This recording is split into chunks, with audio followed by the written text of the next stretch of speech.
Gumagana naman ang korte ng bansa ayon kay dating Senador Gringo Honasan. Kaya naman, pinangunahan ni Honasan ang isang signature campaign para pauwiin na si FPRRD. Ang detalye sa agenda report ni Hannah T. Nagsama-sama sa Maynila ang ilang dating opisyal ng gobyerno para ilunsad ang signature campaign na layong humingi ng tulong sa International Criminal Court.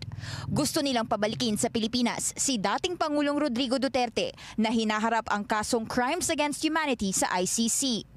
Sa pangunguna ni dating Senador Gringo Honasan, sumama rin sa isang press conference sina retired Police Brigadier General Diosdado Valeroso, Sagip Party List Representative Rodante Marcoleta at dating Philippine Army Captain Dante Langkit. Hindi ho ito anti-PBBM initiative. Hindi rin ito FPRRD initiative. This is pro-Filipino initiative. Giit ng grupo, dumudulog sila sa ICC para maipaunawa sa tao ang issue at maiwasan ang posibleng gulo o tensyon.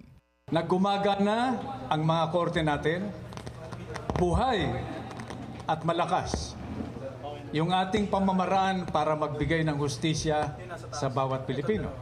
So isang sampal po ito mula sa pinakamababang hukuman ng ating bansa hanggang sa kataas-taasang hukuman. Ito po yung ating Korte Suprema. Bumisita rin si Honasan kay Davao City Mayor Baste Duterte nitong Lunes, March 24 para personal na sabihin ang plano nitong petisyon. Hindi raw ito usapang politika kundi personal na utang na loob niya sa pamilya Duterte.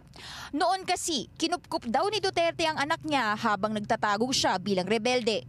Nag-ikot din daw ang grupo sa iba't ibang bahagi ng bansa para sa signature petition.